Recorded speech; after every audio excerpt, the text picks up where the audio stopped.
Hi everyone, I am Rachel Altum, the online community manager for the Gypsy Nurse, and I'm here with Brandy Pinkerton from Travel Nurse 101, which thank you so much, Brandy, Guys. for joining us. Last time we had you on here, you had just launched Travel Nurse 101, so it's been a little while now. Yeah. For those of you who do not know what Travel Nurse 101, Brandy, do you want to give them kind of the breakdown so that way they kind of know what we're talking about? Sure, absolutely. Thank you for having me. So, Travel Nurse 101 has kind of been in my heart for a long time, and I didn't exactly know what it was going to be called. But I've been a nurse for over 20 years, and NICU, PICU, flight nursing, travel nursing, and so I've kind of done all of it.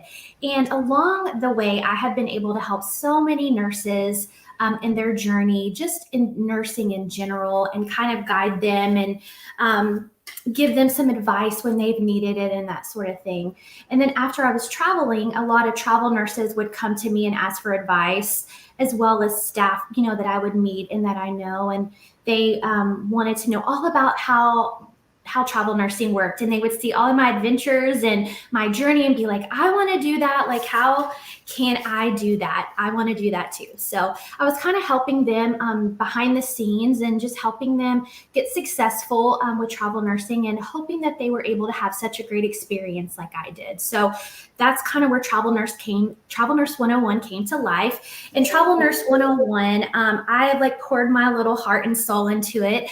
You can go check out the website. It was all written by me, and it's from me. Like, I've been there, I've done that, I've experienced it as a travel nurse, and I've had to learn a lot of things the hard way, and I didn't have somebody to guide me when I was doing it. And so I wish I had. So I want to be that person for other nurses and just be a support person and a mentor to help them with their successes and answer their questions.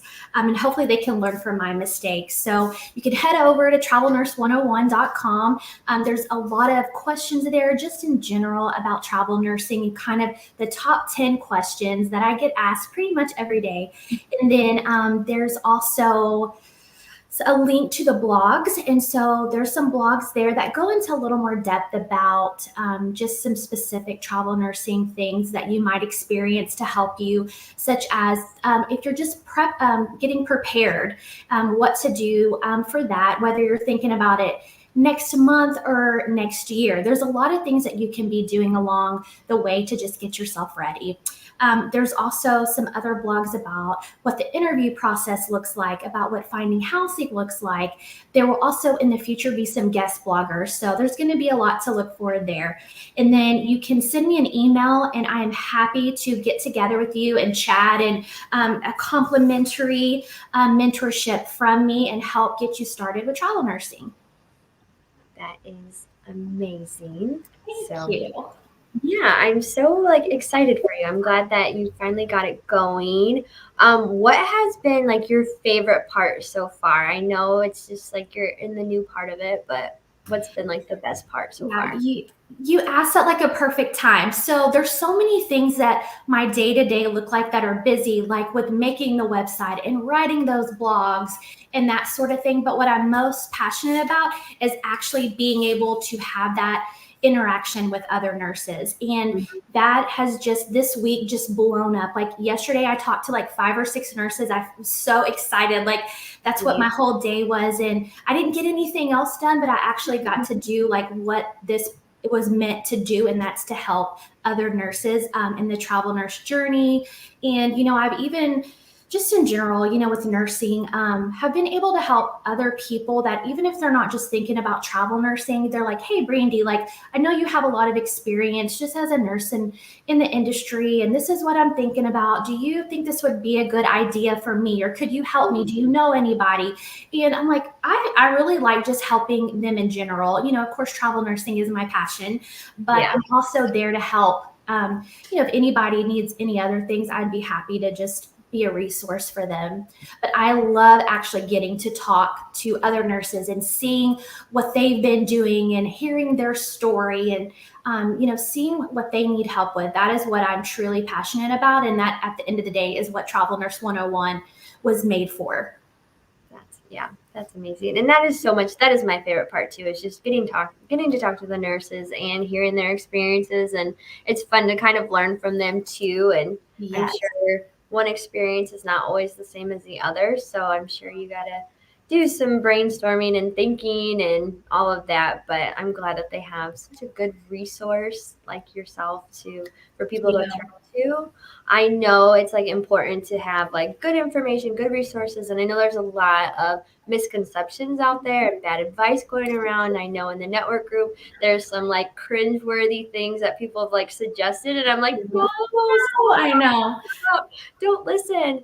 But to each their own. It is there, I know. And it's so funny. Like every day I see a post or see somebody asking stuff, and you're right. Like it is cringeworthy. And, like as a nurse, I just tell people, like, hold on just a second. Like, do what we tell our patients. We tell our patients to not go like Google their symptoms or Google their diagnosis. And so because we're like, no, no, no, don't do that. Like, because there's so much misinformation out there. So you have to just make sure that when you're hearing things, that it is from a reputable source.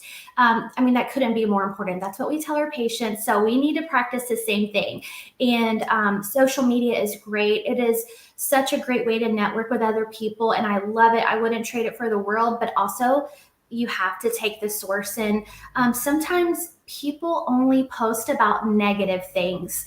And I kind of hate that. I wish people would also talk about like happy things, like the positive little things that are happening. But sometimes people tend to focus on that negative. And so sometimes we only see the bad stuff. We don't see a lot what the good things and the positive experiences people are having too. So I wish there was more of that, but obviously can't fix the world. So, I just really recommend, if you see something, take the source, do the research yourself, and make sure that what you're seeing is factual. Read the whole article. If it's just a blurb of one little thing, go read the whole thing and see what they're really saying.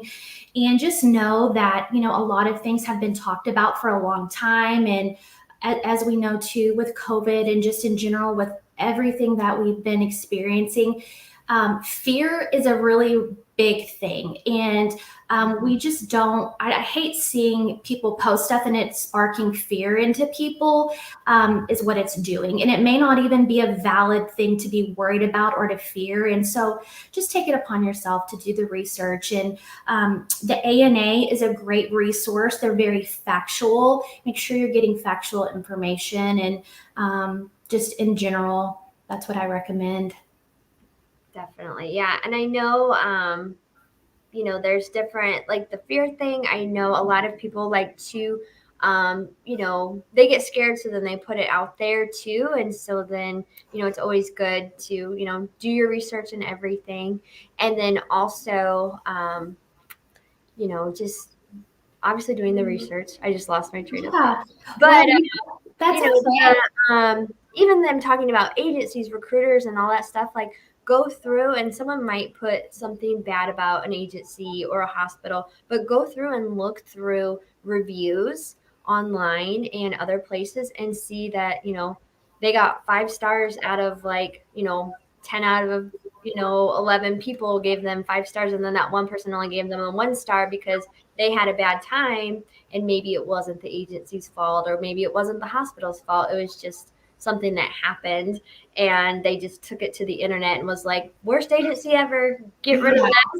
Yeah, one bad experience, or yeah, that's so true, and I definitely agree. And I think that people in general too, like they look up to healthcare workers, nurses, they look up to us. So if we spread information or repost something without really like making sure it's valid and it's factual, you're just continuing that issue on, and people look up to you and they're like, oh, well, if she posted it, then it must be, I trust her, like it must be real. And so again, like it's not only affecting you, it's affecting everyone that follows you. And I just hope that we can start to kind of be the change and the difference, and try to post positive things and be uplifting to each other, because things are hard enough, already. So Exactly. So that means more puppy pictures, more travel pictures.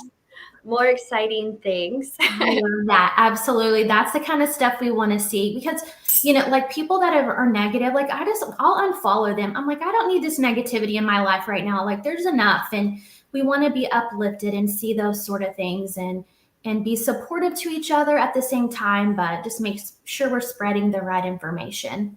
Exactly. What would you say is the biggest misconception you see out there? Like all the time, you're like, wrong. Oh goodness, that's a big one. I'm not really going to get into the one I want to, but I'm trying to think of a second one. The biggest one, I'm trying to think.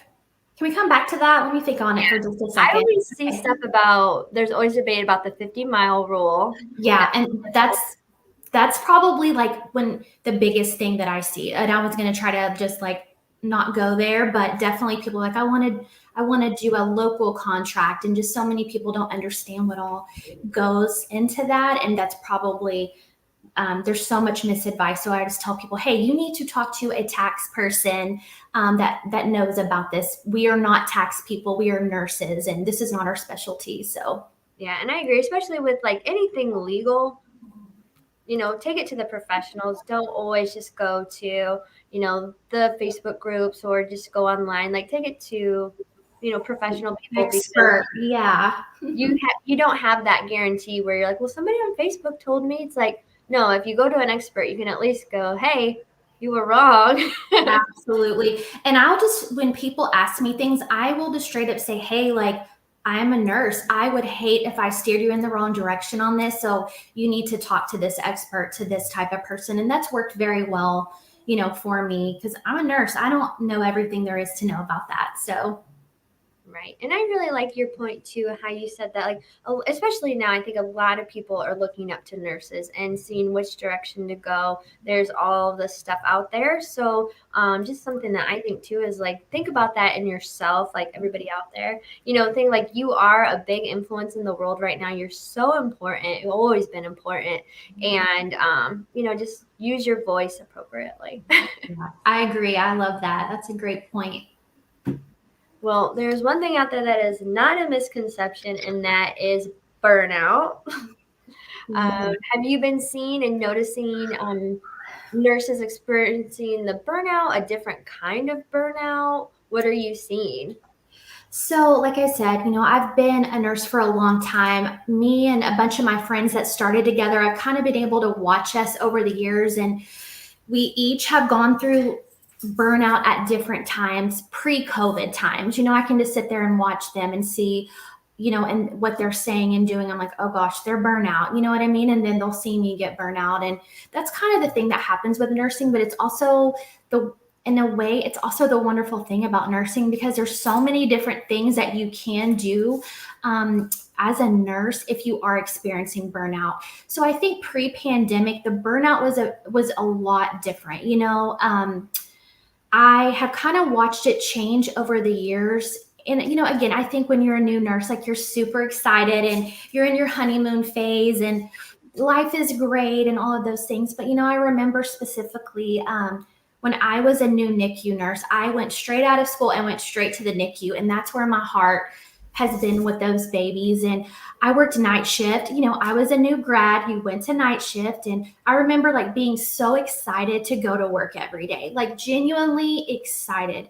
And I would even get to work early to pick out like my baby's linens and make sure like if I would like make them a bow. If it was a girl, make sure their bow matched their bed, and just took great pride in like the little things that it's so funny, but like all of my nurse friends, we still talk about that. We're like, do you remember when you used to get to work early to pick out your linens for your patient? Because whoever got there first would get the best pick of the linens. We had homemade linens made from a little church group. And so it was awesome. They were all like beautiful little blankets that were handmade, not just your normal hospital stuff. And I just remember being so excited about those little things. And, and I miss that. I miss that feeling. And, over the years, I've kind of seen nursing switch. Like we used to be a nurse And I just felt like things were a little bit easier. We were the patient's nurse, we were their advocate.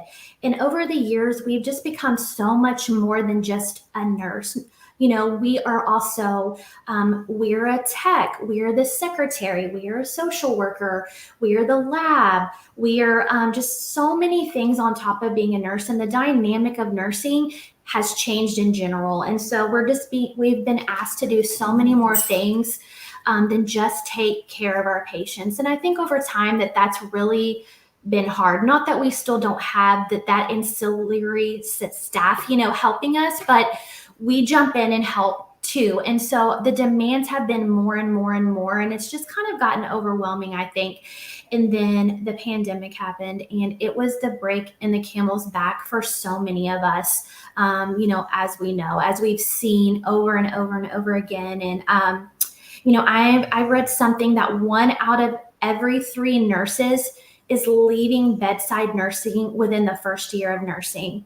And that is like terrifying. I'm like, oh my goodness, like we have such a big problem that, we've got to try to focus on and try to make better now. And it's all, so many things have happened that we're already behind in so many ways. But I think, number one, you've got to think about yourself. You've got to do what is best for you as a nurse, and you've got to take care of yourself, because you are going to get burnout. And, unfortunately, you are replaceable to these hospitals. They'll tell you that you're not, but you are replaceable, so you have to think of yourself first. And yes, we are doing this to take care of our patients, because our patients come first, but that means that you have to put yourself on the priority and take good care of yourself too. And I remember, again, kind of another personal story that really hits home to me is the weather was really, really bad in Texas, which is just such a rare thing. And I tried to call into work sick. I knew the roads were horrible. I was like, I got out there, the roads were so bad. I was like, I'm going to die trying to get to work. And tried to call into work, and they were like, oh my gosh, Brandy, like there's been so many call-ins for today. Like, could you try? Would you just try? And I'm like, of course I'm going to try. You know what I mean? Like, I felt really bad. And so guess what? I tried, and I totaled my car and about killed myself trying to get to work that day. And that was such an eye-opener for me. I'm like, never again. Like, never, ever, ever again. Like, I could have died. I totaled my vehicle. I had doctor bills for a very long time. I almost was care flighted, but I was like, no, I'm just going to go in an ambulance. But I had to, go get checked out and that sort of thing. My vehicle flipped multiple times off a main interstate, heading to work. And yeah, it was awful. And so there were so many repercussions, not only physically and emotionally. I was left with all of these bills to pay. My insurance almost got canceled, all trying to just risk going to work. So I learned that day that never again. If the roads are bad, I'm not going. It's just not. You have to take care of yourself.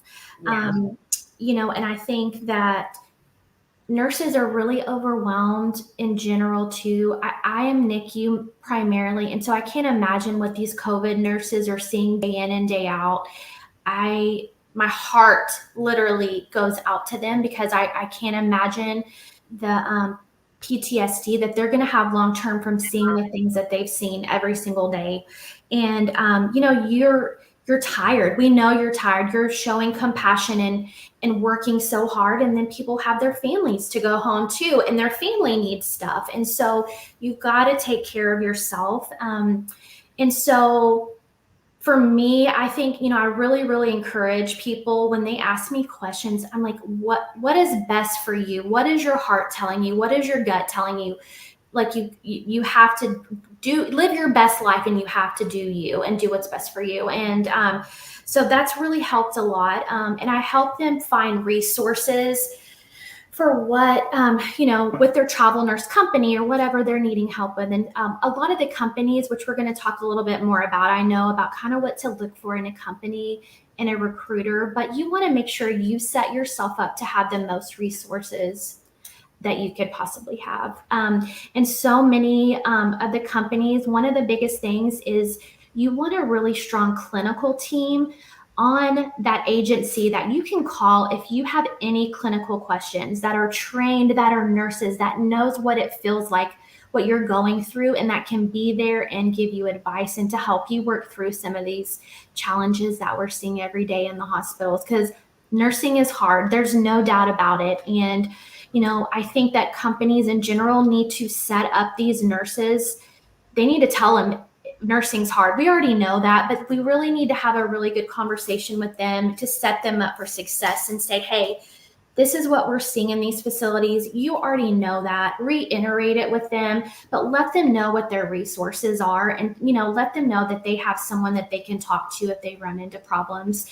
And several companies also have. It's called one example. It's called First Stop Health, and so it's a resource just to help people with burnout and that sort of thing. So that's a really big one that we're seeing as well that could help you, that some companies may offer. Oh, that's amazing. Yeah, I feel so bad for, because and it's not even just like an 8-hour day. It's like 12 hours, 16 hours. And so it's just so hard I can't imagine just being like, oh, I have like 9 hours left of my shift. I can't wait to go home and then come back and do it again. So I know it's got to be so hard. And there's different things that, you can do to kind of relieve it. I know you're giving away something to help with Yes. the burnout. Do you want to talk a little bit about that? Sure, yes.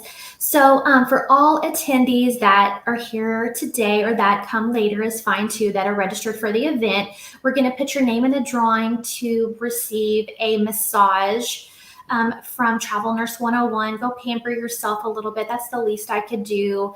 And that's another thing that I tell nurses that are having such burnout. Me and all my friends talk about it, and so having a friend, you can call me if you need anything. Like, I am here for you all. Even if it's not travel nurse related, you have a friend to talk to. If you need anything in regard to burnout, I will listen. I'm here for you. But to try to have a good network of friends that understand and that are there for you if you need somebody to chat with.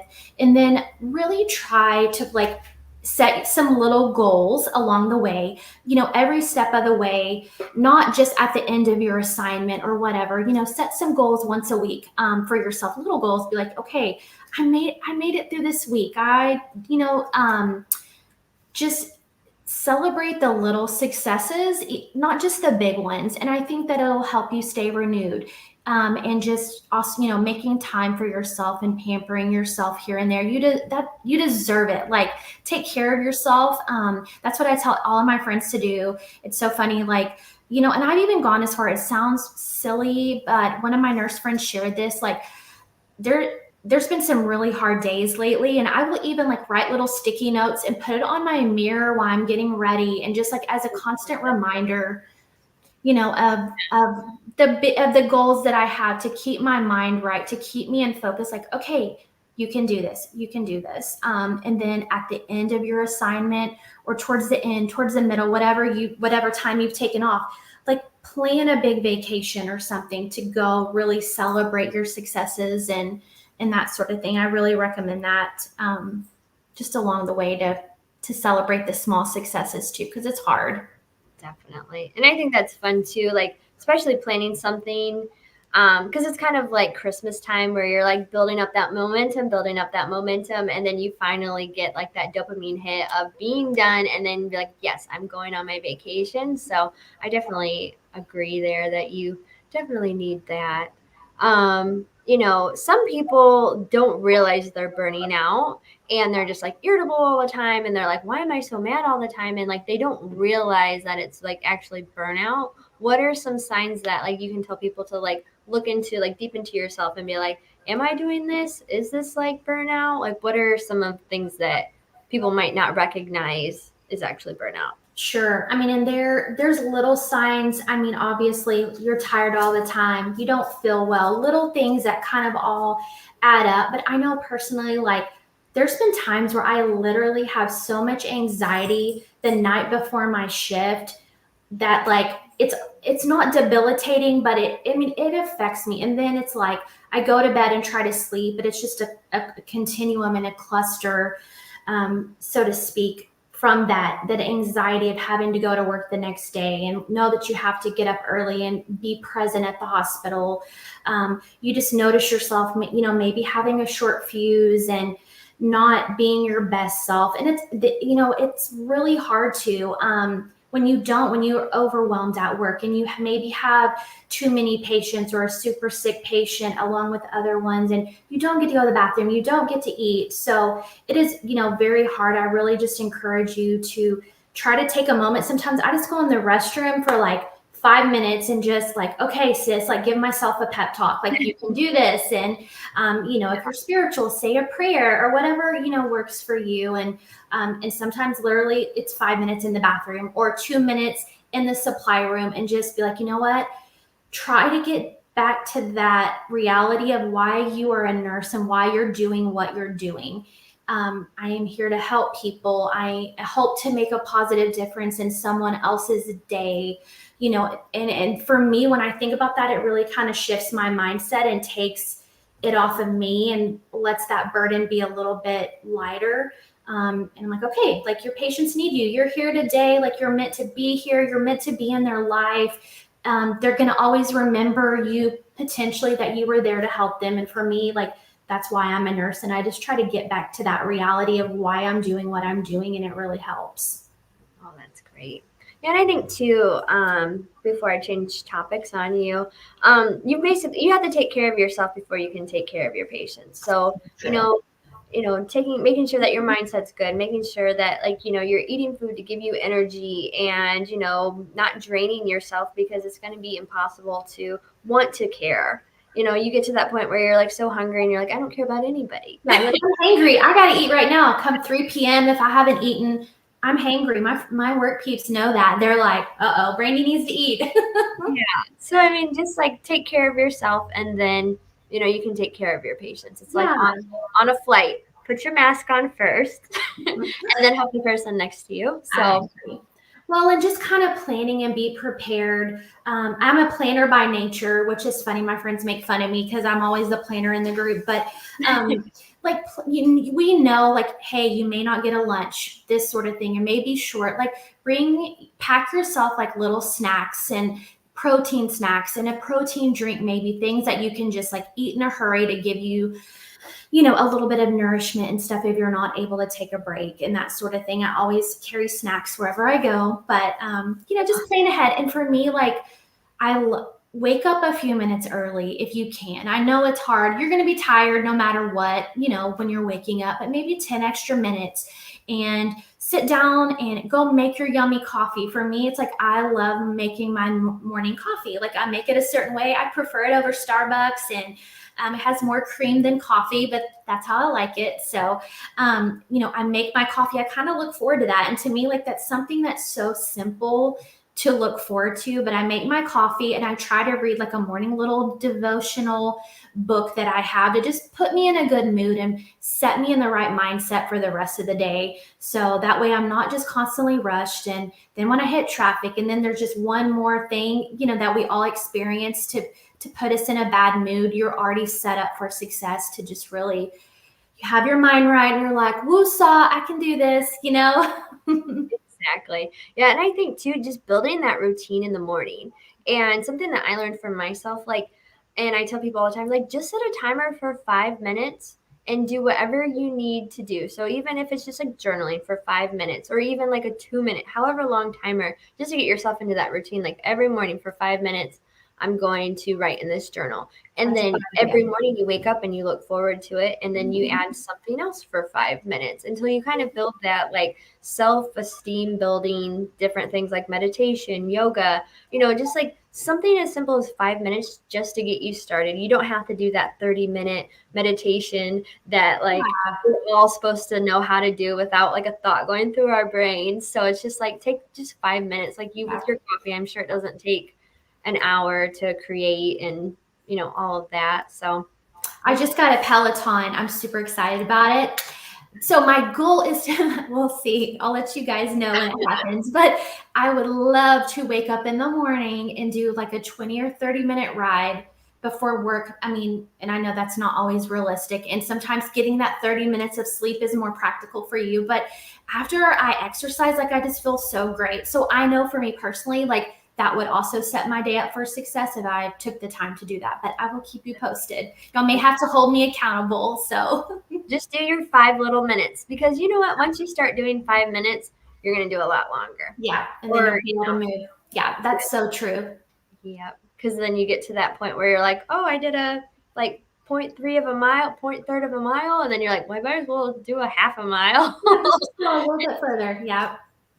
Oh, well, I'm going to switch topics on you. This one's going to be, Okay. I think, is a little fun. We're going to talk about finding the right agency and recruiter, and we actually did have a question in here that we'll get to, but let me see what it was. We can. And she said, "Hi, Brandy. I've been a travel nurse for almost a year now. Without giving too much detail, I would like a new recruiter. Do you have any advice how I can go about that process with my agency?" So it sounds like she wants to switch recruiters. Sure. Again, we're about to talk about that, but your company and your recruiter can make or break your experience as a travel nurse. And it's one of the things I heavily talk about in Travel Nurse 101. And probably I know I'm going to have an upcoming blog to even go further into detail about what to look for in a company and recruiter. And the bottom line is a couple things.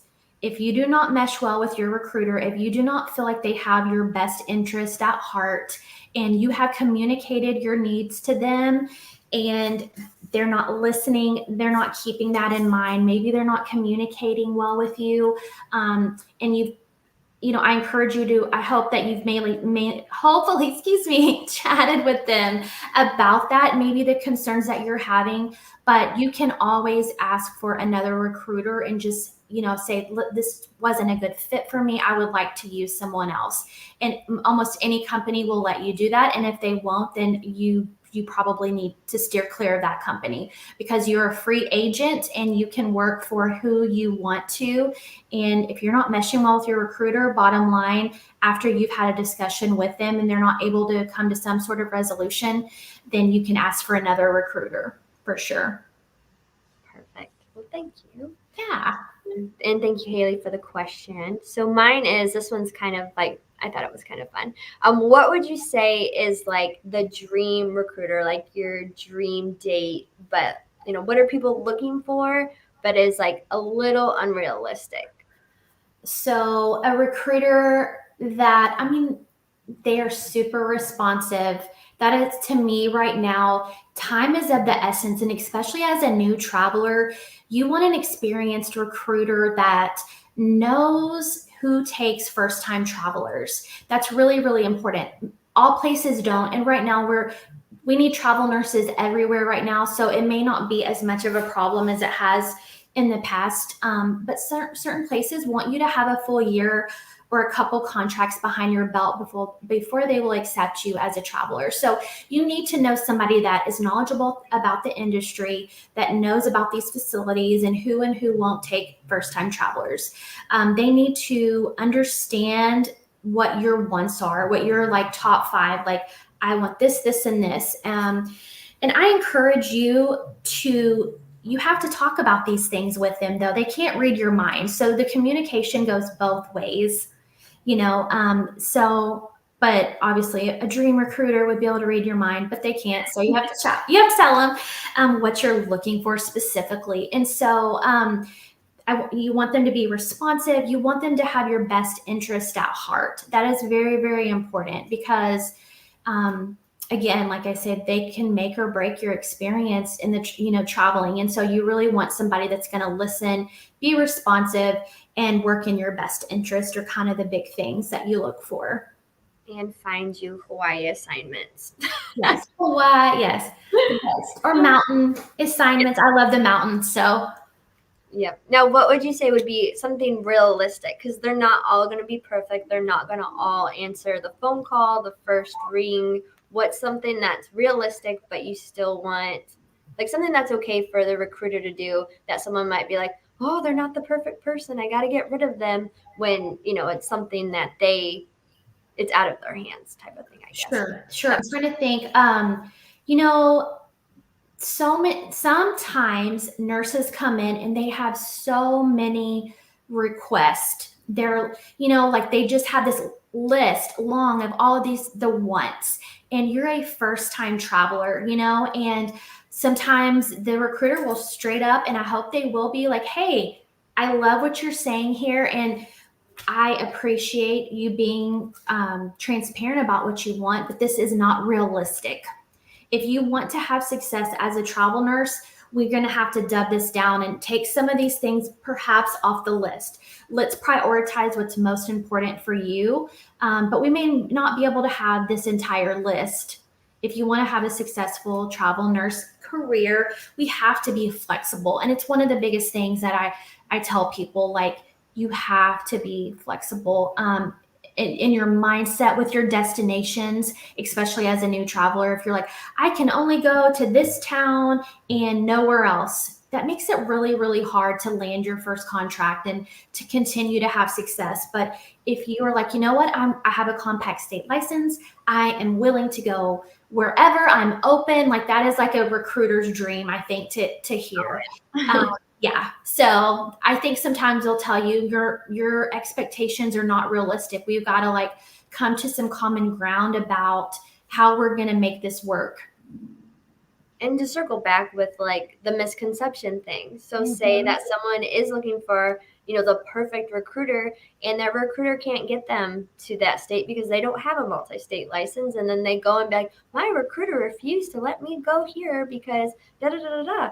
And so then everyone's going to be like, oh, not a fan of that recruiter now. But it was because, there was a multi-state license issue. So I agree. And it's one of the things too, like when these nurses, when I'm getting to know them and forming that relationship with them and chatting with them about like what their goals are and where they'd like to go, one of the first questions I ask is, tell me about your nursing background. Like, I'm just wanting to get to know them, where they've worked and where they're licensed and where maybe perhaps they'd like to go.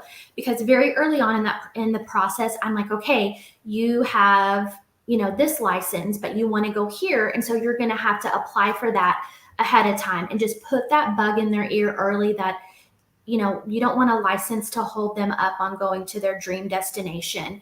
So, and then they get mad at the company and recruiter when they can't be submitted for a job, or if they don't have that license in hand, if they're needing it. So again, like I try to just go ahead and preemptively set the expectations for them, like, hey, we need to jump on this. You need to jump on getting this license type thing. So to try to set them up for success. Oh, that's perfect. And I'm sure their recruiter will appreciate that. Yeah, hopefully so. Yes. What are some of the red flags? Some things that are just like run right now with the recruiter? Right now. So for me, again, I will say this over and over again. It does go both ways. Communication is so important. This is something that it can't, you got to have it. You've got to have that communication, which builds trust. And you got to feel like you can trust this person to, again, have your best benefit in mind and at heart when they're thinking about these jobs for you. And another thing is you want them to be responsive.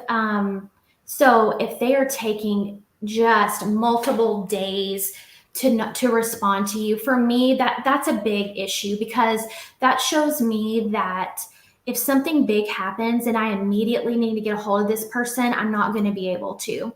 So for me, that kind of goes with the communication, and in a timely manner. If they are not communicating with me, I'm out, again, that goes both ways though, too. You have to communicate back to them and make sure that you're being responsive, not just ignore them for days and days and days. And then one random moment decide you're going to, send them a text or reach back out, and then get offended when they don't reach right back out to you. So that goes both ways, just out of courtesy for everyone involved. Another red flag to me would, I do not like to be blind submitted to anywhere. I want to know and for me, this is important. I'm a planner. I have, kind of some things in mind where I'd like to go. And I want hospitals to have like certain criteria if I'm going to go to that facility, and certain pay, and some other key things that are important to me as a traveler. And I want to know all of that. I want the recruiter to come to me and say, hey, like, I have these places, ABC, this is what you're looking for. They meet your criteria. Here is the pay package. All of the things that I can have to know that I really want to accept this contract. If they submit me and that manager calls me and I like what they have to say, like, you should know that you're pretty ready to take that contract. So if you are blindly submitted without your permission, you do that one time to me, I'm done. I would never go back to that recruiter again. However, if you have told them you can submit me to whatever, I don't care. Submit me, submit me, submit me. That's a different story. But it goes back to that communication and you setting the expectations about what you need and what you want your experience to be. So that's a huge one. And I actually was talking to someone that happened to yesterday, and he was asking me, he's brand new, and he's like, is this normal? Is this okay? And I was like, no, like, it's not for me. And this is why. And I just basically said the same thing. I want to be clued in on where I'm being submitted. You don't ever want to be blind submitted to somewhere, in my opinion. So, yeah, I wouldn't want that either. no. And then did you want to speak on the agencies as well? We can Sure. answer the same kind of questions. We'll kind of go backwards. What are some agency red flags that you kind of see? So for me, again, you have to do your due diligence early on. Also, get yourself a mentor. I can help you too. Think about, the big things to look for in a company in general. You want to research this company. You don't want just some random company out there having all of your information. There's so many, there's hundreds. And you want to make sure that you're getting a reputable company that is JACO accredited, which is super important. Just like hospitals, like, they are held to the utmost standard of the industry if they are Joint Commission accredited. So that's really big for me when I'm looking at a company. Are they Joint Commission accredited? So if they're not, that's a red flag for me. And also, there's so many other things. I'll go ahead and let you ask the next question because we may answer it, but that would be the biggest red flag. Gotcha. All right. And then I'll go back to, like, what is the, dream agency, the one that sends you like a Ferrari for Nurses Week? Like, what are like the ones that kind of what people expect versus like what the reality of what you should be expecting? Sure. And there are some companies that give away cars. I'm not even kidding. Like, that's a very real thing. It's not a Ferrari, but it might be a Honda or a Prius or something like that, like more practical for a nurse. But there are some companies that have given cars away, which is super cool. So a dream company to me, again, would come highly recommended, Joint Commission accredited. Also, just have a very good, lots of benefits. Pay is super important. Don't get me wrong. We're all in this business to make money and for the experience, but the benefits that each company has is huge. You want to pick a company that offers day one health insurance, PTO. It's hard. You may not get a whole lot of days. It's not like a normal staff job, but having the option to build some PTO is very important because we all get sick. We're human beings. So you want to have some PTO, as well as 401k is very important to me. I want to have a company that offers 401k, perhaps tuition reimbursement would also be really nice. And a company that has a very strong clinical team. That is so big to me because I'm a nurse, and no offense to the recruiters, I love them all dearly, but they're not nurses, and they don't always understand what it's like to be a nurse or exactly what we're experiencing when there's a challenge with the facility or on the unit. That's when you need a really strong clinical support team from that company that you can call anytime, day or night, that 24/7, that are available to help you, guide you through some of those difficult things that could potentially happen to you on the unit. And that for me is so important. I want to know that I have that resource if I need it. And I have personally needed it a couple times throughout my career. And I don't know that I would have, my outcome definitely wouldn't have been the same without them. You know what I mean? So I really, really like that. And what's really nice about the clinical team, prior to your assignment, they will call you and they will tell you about their clinical team and they will explain what all they do and give you a way to reach out to them. That way, you know, so if you get into trouble, you know who to contact. So yeah, I think that's the big things that I would look for in a company. Awesome. Yeah, I think that's all of my questions about agencies. Um, you know, there's a lot of fun agencies that send out a lot of fun stuff, give away cars, so you can get those like happy mediums here and there. But you know what? If they don't send you a car or send you an amazing Nurses Week gift, as long as your agency is providing and you have a good recruiter, I feel like sometimes that makes up for The not relationship, yeah. The relationship with your recruiter. I mean, I can't speak enough about that too. Like, you want it to be like a marriage type relationship. It's, you want to be in this for the long haul, and ideally with that same company and recruiter for the long haul. And it's a relationship. It's you want someone that you can depend on and vice versa. definitely. All right, we do have some questions. Let's see. Reagan said, "What's the best advice you could give to a new travel nurse or someone looking into getting to travel nursing?" The best advice I have is to do your due diligence, learn about the process, learn the ins and outs of travel nursing, do your research, get yourself a mentor. Like me, I can help you and show you. There's so much information out there, it's super overwhelming. And so it's really nice to have someone to say, hey, this A, B, C, D, E, and just kind of line out the process for you. And that is what Travel Nurse 101 really does. It kind of helps keep you on track. Again, whether you're thinking about traveling in a year or you're thinking about it next month, it gives you the process outline and kind of what to expect. And that's huge. I wish I'd had someone to do this for me when I was starting out. Instead, I had to learn things the hard way. So here we are. And I share a lot of those things in Travel Nurse 101 as well. And I think that would be my number one best advice, is to just educate yourself as much as possible and understand how the process works. That way, you have the expectations of how things are supposed to go. And to also be flexible in your pursuits. I've talked a lot about, you've heard me say, Rachel, like, Yeah. some of the best places that I've gone have been the least expected places, and I never even dreamed of that I was going to love somewhere so much. And I'm so glad I was flexible on the destination, or I never would have discovered it. Yeah. And you know what I noticed, like, as you're speaking, as like a side note thing, I love when you say, like, you didn't have someone there. And I can just see, like, when you, like, talk about it, that, like, you are that person that you wanted to, Aw, you know what I mean? That was the person that you needed.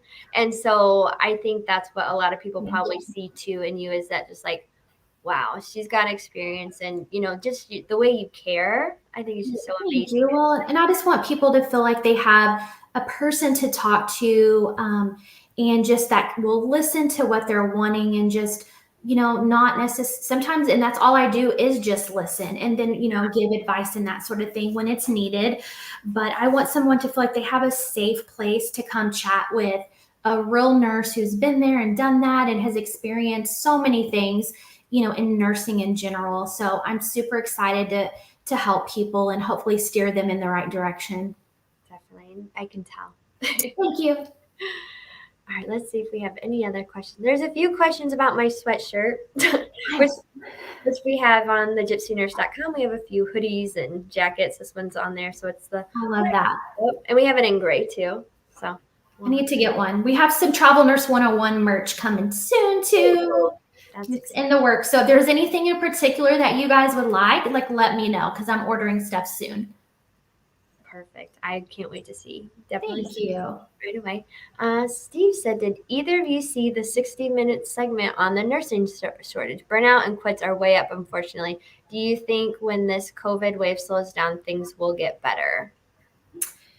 I think you have to define better, but I think that the old ways of nursing are not, they're done. It's never going to be the same way. I think that nurses have finally, they know their worth and their value, and they're not going to stand for certain things ever again. And so I think that moving forward, the future of nursing in general is going to change. And I don't know exactly what that looks like. Try to not have anxiety about it and know that it's all going to work out for the best. But I am proud of the nurses for standing up for themselves and for, feeling like they're not being done, the right way with things. And so I just think in general that things are going to change. They're never going to go back to how they were pre-pandemic. And I don't know exactly what that looks like. And I personally didn't see that. The one on 60 Minutes. I mean, I will definitely check it out though. Definitely. Yeah, it was good. It was good. Was it good? Yeah, it was good to see. Definitely good to watch. Just to see what's kind of going on. Yeah. Even though you got firsthand in it, but Well, and yeah, and you see it. It just is like such a realization. It's heartbreaking. I mean, what people have seen and what the situations they've been put into. It's definitely. oh yeah. And we can't thank, I know we get on here every time and we're like, thank you so much, but for real, like Thank from the you. bottom of our hearts, like thank you so much for all that you do and everything that you put up with and all that burnout you're getting and all that stress. Like, it's going to be worth it in the end. Like at least someone cares, and that's us, and patients. And even if the patients don't care, you did keep them alive. So I'm sure they care about that. So you're taking care of families and all of Yeah, that. but these things are things are going to happen. A lot of people have asked me, even this is again pre-pandemic type stuff, but like, how are you a NICU nurse? How do you see that happen? How do you see that's so sad? They're babies. And you know what my reply back is, for the most part, they do really, really well. We've come such a long way just with healthcare. But second of all, these things are going to happen. They're out of our control. They're going to happen no matter what. And they need the best people to take care of them, and that's us. So try to not lose sight of that. That is why you're a nurse. And when things get hard, really get back to the roots of why you became a nurse in general. I know that really helps me kind of stay focused. Definitely. Well, we are almost finished. Any last words? Anything new that's gonna, like, what's next for Travel Nurse 101? What do you have planned for this There's year? a lot it has been busier than ever. This has been the busiest week, I think. I know we were talking about that earlier, and just so busy. There's so many upcoming things. I can't even hardly keep up with it. I'm so excited. I have lots of live events, in-person events that are coming up, which I'm super excited about. Just that's what I'm so good at. I love talking to nurses in person. So all of this virtual stuff is a little bit hard for me and a little bit intimidating, but I'm getting better and better. So I get to go to some events in person and talk to a big group. South Carolina Student Nurse Association invited me to come talk to a whole bunch of student nurses. And I love just being a resource in general for travel nursing, but just to our future nurse generation in general and helping them and that sort of thing. And I didn't even know travel nursing was an option when I was in nursing school. No one ever came to talk to me about that. So I'm excited to go chat about that. There's some other live events too coming up with you guys, and a lot's on the table. I will definitely share soon and hope you all can be a part of a lot of them. TravCon, it's in September, but we're definitely talking about that. I think I'm probably most excited about it because I have never gotten to go. But Travel Nurse 101 is going to get to be at TravCon, and I'm so excited. It's going to be a blast. So it's in September, but just start thinking about it. I've been kind of following their page on social media, and they're starting to slowly kind of put events out. That way you can save the date for that. Hopefully some more nurse appreciation stuff. That's what I'm really trying to make happen too. Again, I just want these nurses to feel appreciated and loved. That's the least that we could do for them right now. Oh yeah, definitely. And then we too have our conference that you'll be speaking at in April. So that's coming up too. So we're excited to have you come on. You'll probably be on before the event. We'll have you on again, but we're super excited to have you come on there. It's going to be a great one. Oh yeah, it's going That'll to be good. fun. And if there's any of you that you have a, you personally have a need or would like me to come speak or talk about travel nursing, please reach out to me at travelnurse101.com. And I would love to be a part of that and come talk to you guys. Or if you need any one-on-one advice and mentorship, also please reach out. I would love to help you get started and go live your best life being a travel nurse. And well, we always appreciate you coming on, and I highly suggest anybody that's needing mentoring, even if you don't really, feel like you need it, still reach out and, even just to have like a good like nurse to nurse conversation. If you're kind of lonely, I feel like you'll talk to them still, even if I would love to. I really mean that from the bottom of my heart. I'm happy to chat with you. I know everybody's just going through so much. It's hard times right now. So I would love to be a resource and someone that you feel like you can chat with and talk to. Definitely.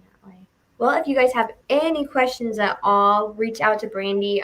She's on Travel Nurse 101. She's on all the social media sites. So just reach out to her if you have any questions. If you have any questions for us, just put it in the comments. Other than that, we'll let you all go. Thanks again for attending, and we'll be in touch with the winner after we do the drawing and let you know who was the winner. So fingers crossed. It's going to be a good one. Good luck, everybody. Thank you, guys. Bye.